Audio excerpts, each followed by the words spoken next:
Good day everybody, my name is Redeyes and welcome back to another What's This Then? The video series where I give you my first impressions of video games. Today we're having a look at Ninja Gaiden 4. So Ninja Gaiden 4 is, as you might imagine, or as the name might suggest, the fourth Ninja Gaiden game. Just have to specify that because you never know with games these days. You know, numbers don't necessarily mean that is the numbered one in the series, looking at your Final Fantasy or Kingdom Hearts and many others. Now, just for a bit of background, I have not played the other, or I have not completed or played many of the other Ninja Gaiden games. The only other one I have any familiarity with is Ninja Gaiden 2, the remake that came out, I believe it was earlier this year, or toward the end of last year? Probably earlier this year, I believe, if I remember right.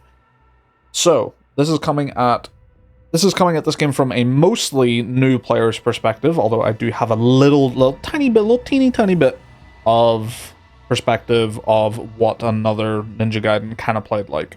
Because from what I understand, this one is, well, even from what little I played of the remake, this plays similarly, but it's got some extra, like, guardrails for newer players, and it's an easier on-ramp, is the big one. This game does not throw you into it quite as much as the one I played did. However, it definitely gets there. It gets to that point quickly. But it allows people to kind of dip their toe in a bit nicer, you know, ease themselves into it. But before we start talking about gameplay and all that sort of fun business, as always, I will be going through the options menu, because this is a PC-centric channel, and the options menu is very important. So, let's have a look. Game settings. What have we got? Lots of HUD stuff. You can turn off, well, the whole thing. You can do reactive, where it hides until you need it, which I'm a personal big fan of. You can change the HUD size. Feels fine on a 4K 32-inch monitor, maybe large, you know, if you're sitting maybe a bit further away. You can set up all these different, like, displays. You can have the lock-on meter. Do you want that to display? Lock-on switch speed. You can do all sorts of stuff. Auto-target, so whenever one person dies, it auto-targets the next person. I personally don't like that, but it's nice to be able to have it.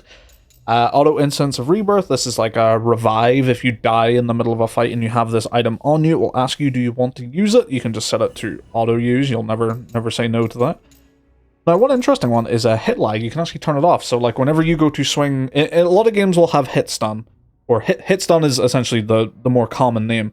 But when you hit an enemy, especially if you've played Monster Hunter, there's almost like this slowdown, this brief moment of pause that really emphasizes the hit, the weight of the attack. And it's interesting that you can turn that off. Just thought that was an unusual one. I don't think I've ever seen any other game really have that sort of thing. We've also got like emphasized dismemberment, just so yeah, it goes all like slow-mo, you know, for the dismemberment kills. You can turn it off if you wish that to be a little bit snappier. Same with the bloodbath kill cameras. They're very stylistic, but maybe after you've seen them 100 times, maybe you just want to, move past that and get into the killing even faster. Enemy position marker. So this is one of the things I was saying about. Like I said, I don't have a huge familiarity with the rest of the series other than what I've played of the Ninja Gaiden 2 remake. So, I don't know if the other games maybe had some element of this, but to my knowledge, they did not. So this sort of thing lets you know when enemies are behind you.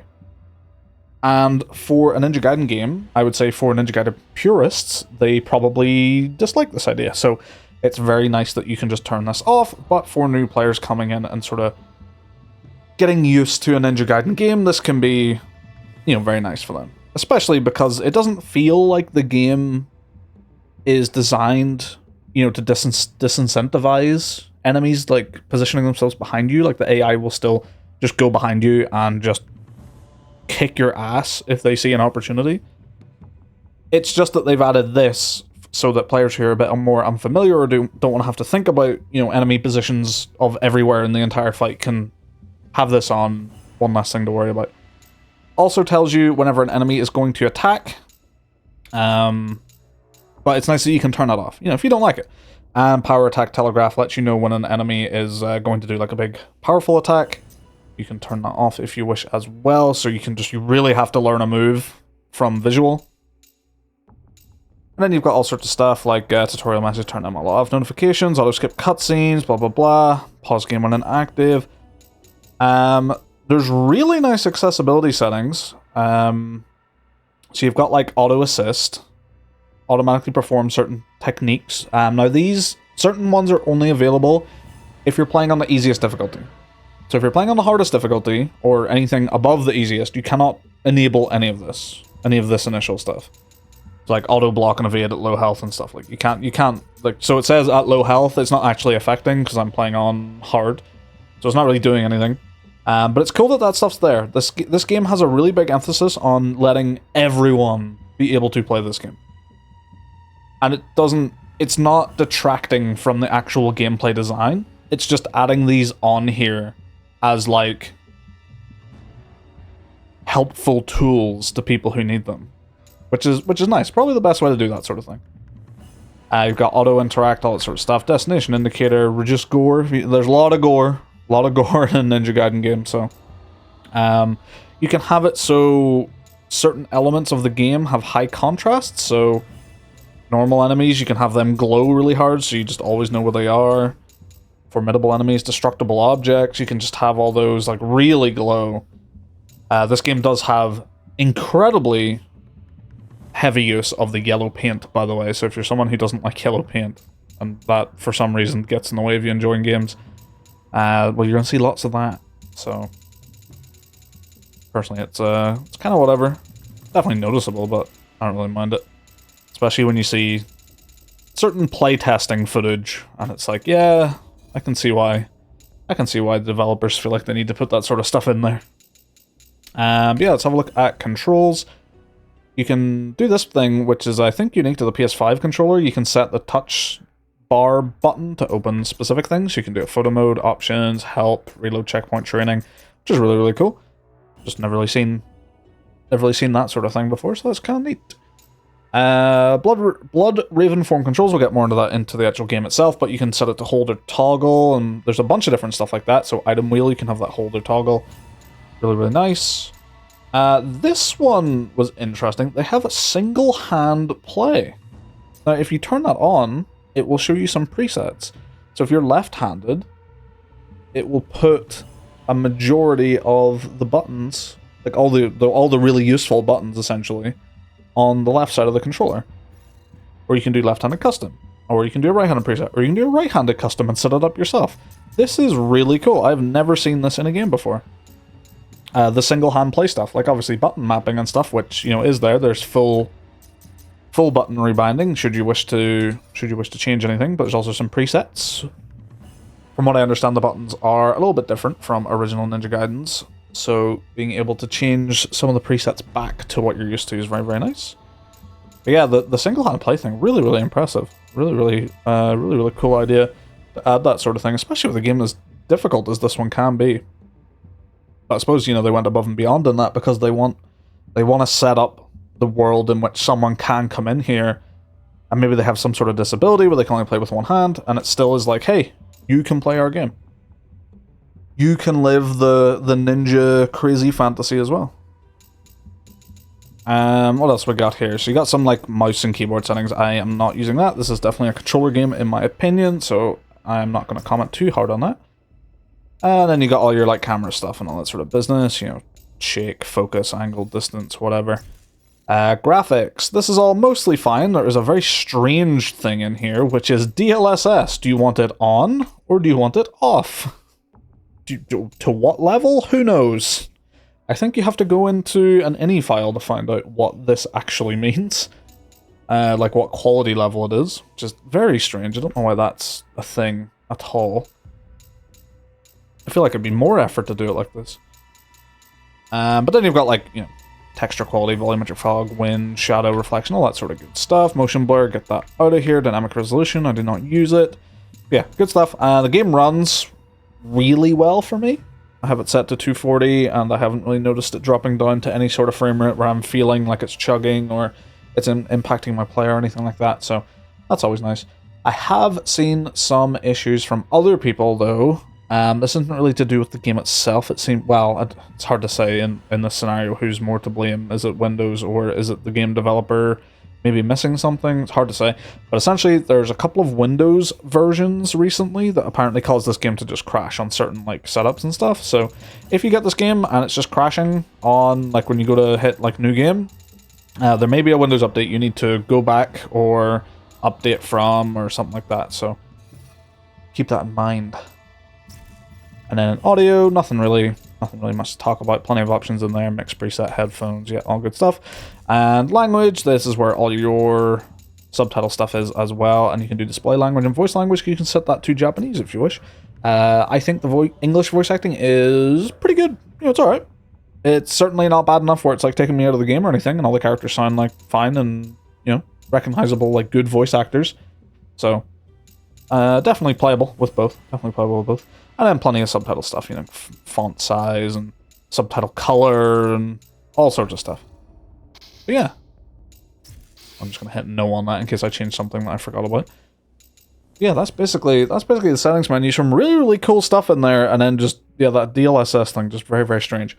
But anyway, while we're waiting, let's just hop back in. I'm on chapter 4. I've played for about 4 hours now. However, I am going to... Which one? I think I can load this one here. I made a save sort of in a previous chapter just so I could go back to it and show you guys. Because this is the sort of game where I probably don't want to be talking about or explaining stuff on hard mode while doing a fight I haven't done before, because that is a recipe for dying repeatedly. But yeah, this is Ninja Gaiden 4. This is our main character, Yakumo.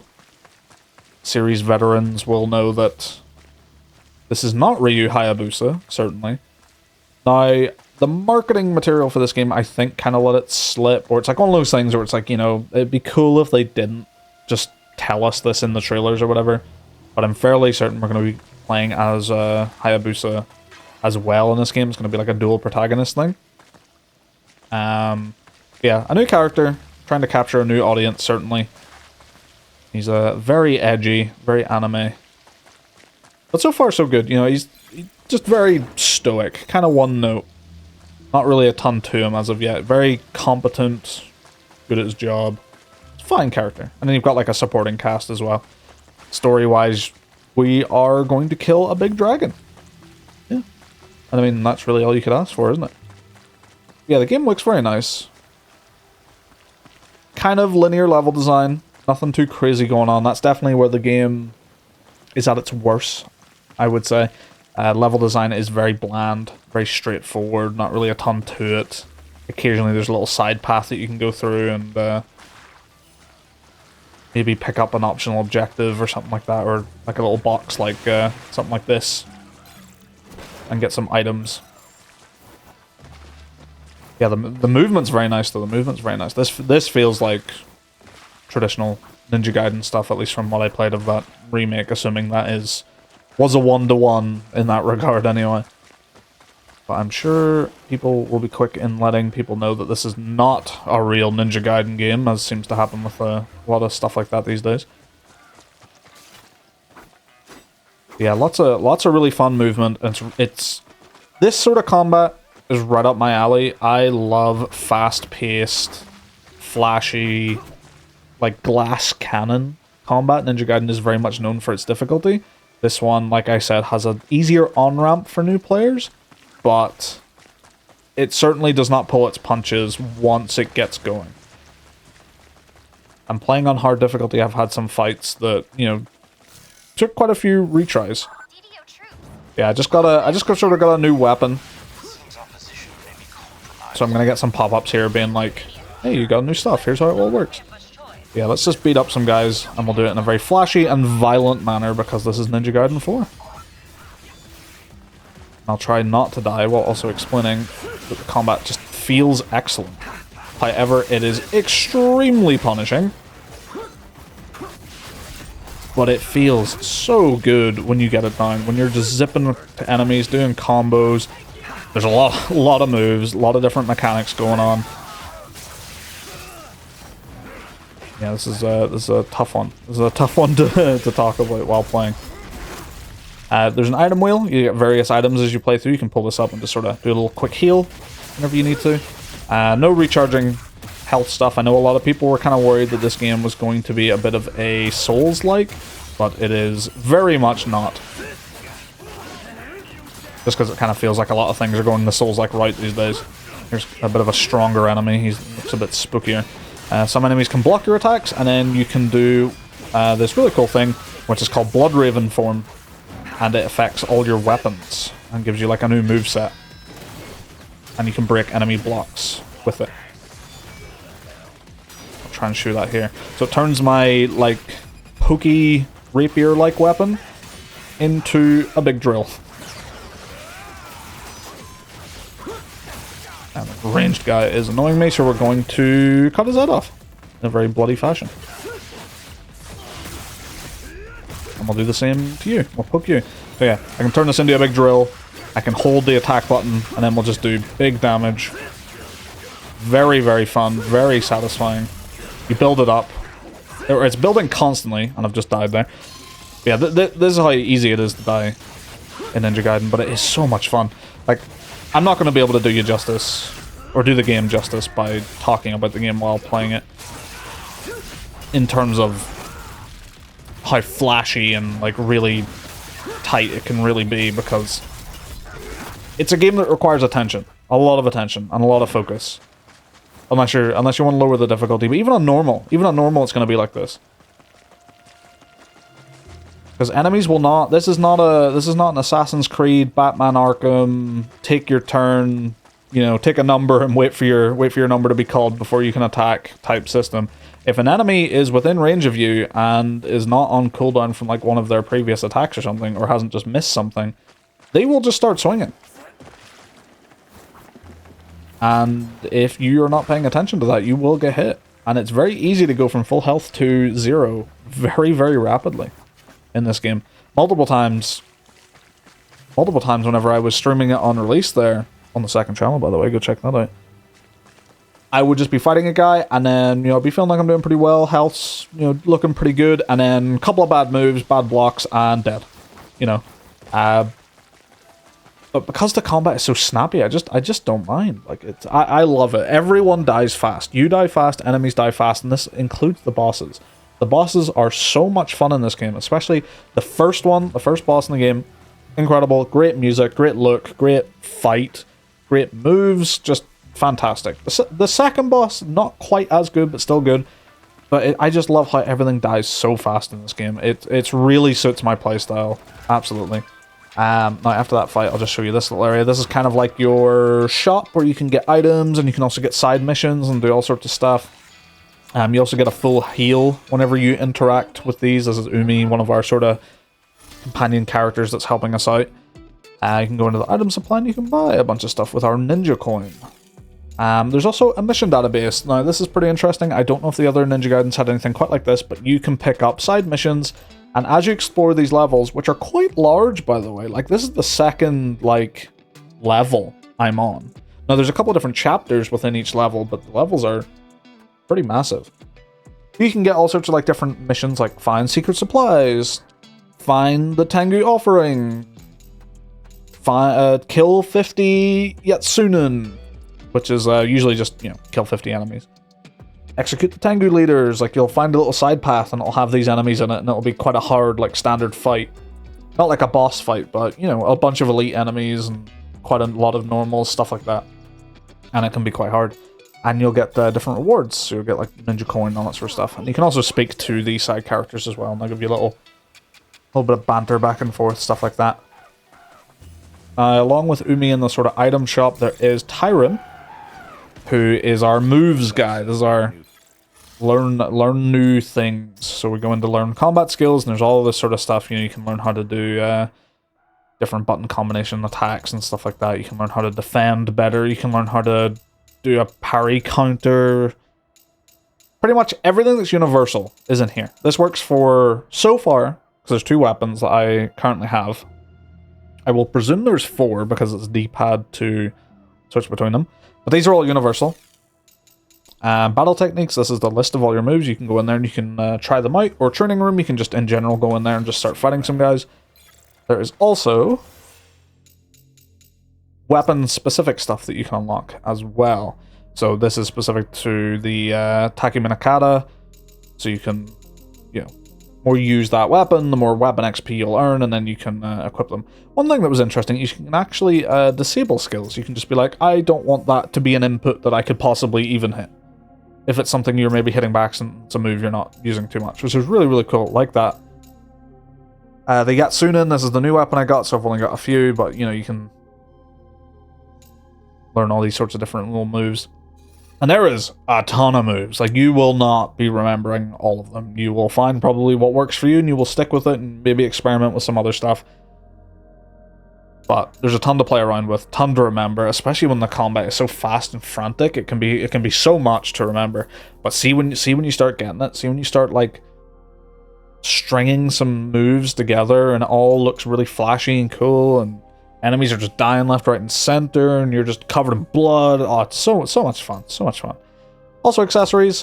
These give you sort of slight buffs and stuff. So, moderate defense increases, the first one I ever found. This one halves damage from ranged attacks. Ranged attacks don't do a ton of damage unless they're like rockets and stuff, so I prefer not to use that one.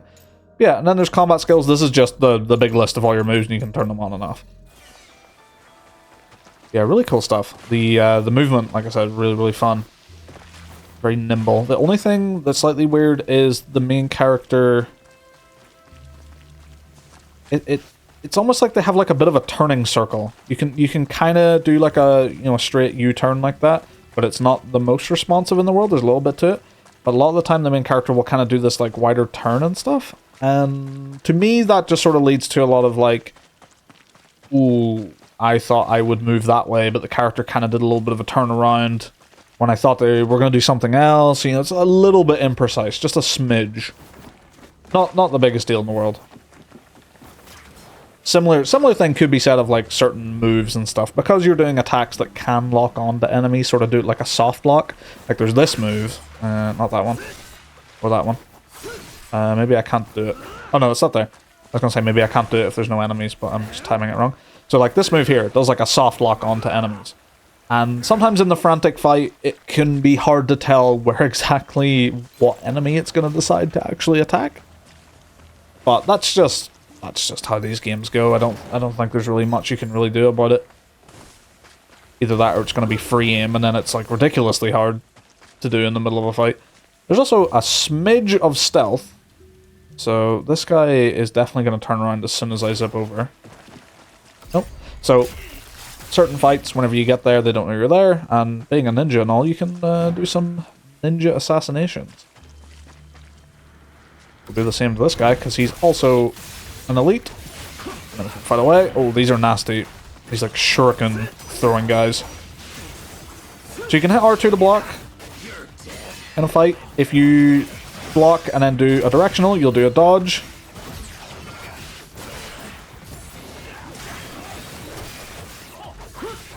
Sorry, this is getting intense. Get away from me.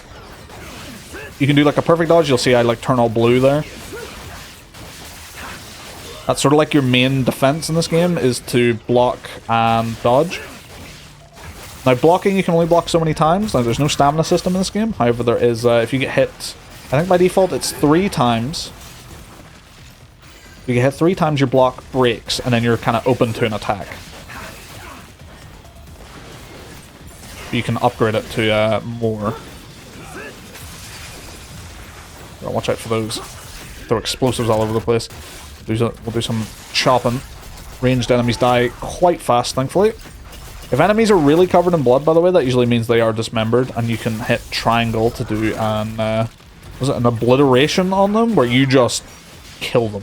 Just really violently kill them. But like, so much fun to do the combos. And that guy just came up there and was just like, I do not care that you're doing a cool combo, I'm going to come up here and I'm going to hit you. There's also a berserk state, which builds up in the middle of a fight. Oh. And just as I say that, we're done. Now what I just did there was sort of like a big super move, but I didn't mean to do that. I thought I was going to come out of the berserk state if I hit that button. Forgot about that big new move. It's a new one that I just recently got. But yeah, there's a ton to remember in these fights, but oh my god, does it feel so good to learn it and to actually put it into practice. The training mode is something that you should use. You should absolutely use the training mode at all times. Like, anytime you get a new move, and it will suggest to you, like, hey, do you want to go into the training mode and, like, learn how to do this move? You should probably just do it, even if it's, like, a fairly simple one, just because it's going to get into your muscle memory and you'll, like, understand. It'll serve you better in the heat of combat, because you'll know what to do. So combat is sort of interspersed with these sort of, like, little parkour moments where you can kind of zip around and do some traversal, all sorts of stuff. Maybe some characters will come in and talk to you. Maybe you'll find a little bit to explore, and there'll be like one of these boxes over here, and you can kick it open and get a few items. Now, another slight thing that's a bit weird about this game is the save system is weird, is how I can describe it. Sometimes it's incredibly generous, and then sometimes it's incredibly not generous.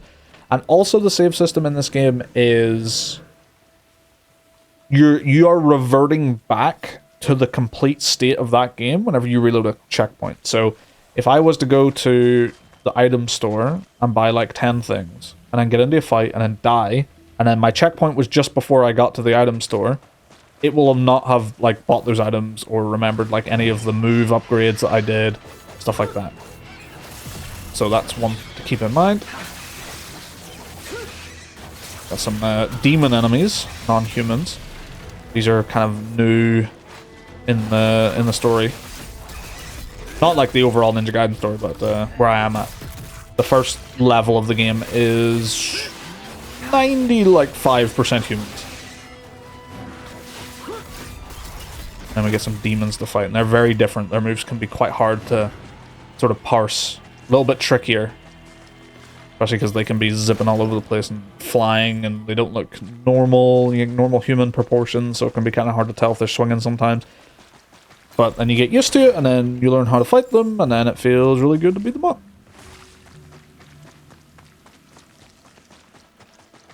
Yeah, having a really good time. There's not really a ton more I really need to say, because there's not really a ton more to the game.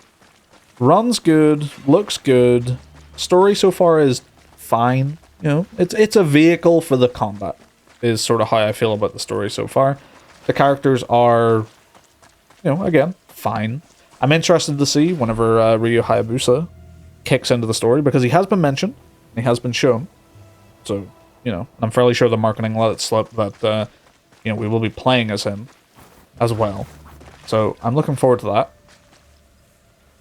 The combat, though, is just the absolute star. If you get into this combat, there is a ton here for you. There's so much to it. It's incredibly satisfying, but it's incredibly challenging. But it does feel fair. Obviously, your definition of fair is going to differ for some people, because if, you know, I'm fighting an enemy over here and I get stabbed in the back, someone's going to say that's not fair, and someone's going to say that's completely fair.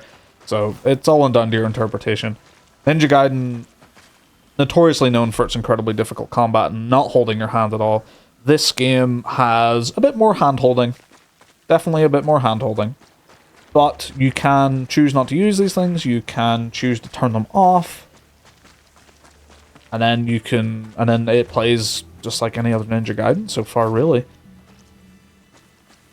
Yeah, really happy. Really happy with this game. I'd say maybe the only other thing is like this one feels like a strange one, but the loading screens can be a little bit long. They're not long loading screens, but whenever you're in a boss fight and you're dying to it, like, you know, 5 or 6 times, and you just want to retry, like, get me back in there, and the loading screen, you know, is just taking the steam out of you for those repeat attempts, or at least that's what it was in my experience anyway. But yeah, other than that, I think that's all I really have to say about this game. Really, really good. One thing I forgot to mention, actually, is this one is developed in a sort of like co-development by Team Ninja and Platinum. So Platinum did most of the gameplay systems, and then I believe Team Ninja did just about everything else. Which is pretty interesting. You don't see that sort of thing. It's interesting though, because Platinum, incredible combat design. Platinum just know how to make good combat, and they've done it again with this one. In certain ways, this game feels a little bit, a smidge like a Revengeance 2. In just a few little ways. Not you know, taking away from the Ninja Gaiden identity. There's a couple little things in there. Yeah, really, really fun. You can pick this one up on Steam for £59.99 or $69.99 or your regional equivalent, and I would recommend it, at least based on my first impressions. Here's hoping it keeps up the good quality, which it has shown no signs of slowing down in the combat department anyway. But yeah, that's everything I wanted to say. Thank you very much for watching, and I shall catch you guys on the next one. Goodbye.